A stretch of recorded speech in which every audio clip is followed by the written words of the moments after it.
Днес съм решила, че ще има битка, но не между хора, а между прахосмукачки, такива срещу акари. До мен са двете прахосмукачки Jimmy BX7 Pro, JV35, по-старият модел от същата марка. Според информацията, двете прахосмукачки имат еднаква сила на мощност и всмукване, така че би трябвало да изкарам страшно много прахоляк от матракът зад мен. Мисловно ще го разделя на две части и нека да видим коя е по-силна. Старт!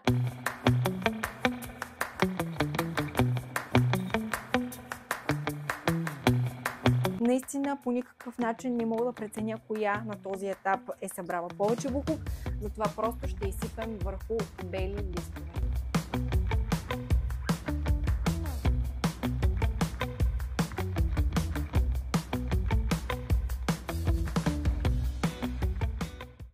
Това е буквално изсипан от контейнера на BX7 Pro. Мазнеят яко. JV35. Така, тук е малко по-на купчета, малко по-спластен, тъй като самият контейнер има оребрения, нещо, което другият няма. Преди това всъщност не може да се сравни съвсем буквално. Това нещо лепка, това нещо със сигурност има вътре много алергени, които създават всякакви проблеми у нас. 20 минути по-късно не мога да определя кой е победителят, защото всмукателната сила и мощност очевидно вади еднакво количество акари и прахоляк от нашите матраци. Шегата на страна, все пак искам да уточня кои са основните разлики между двете прахосмукачки, а те са две.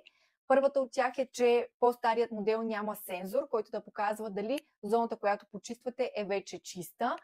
Честно казано, това малко ми пречи, че го няма, защото когато виждаш дали си почистил, това те мотивира или да повториш, или да се върнеш отново, докато в този вариант не разбираш дали си почистил достатъчно добре, караш го на усет, което не е маловажно. Все пак, дори и на усет успях да изкарам същото количество акари, както и с другият вариант.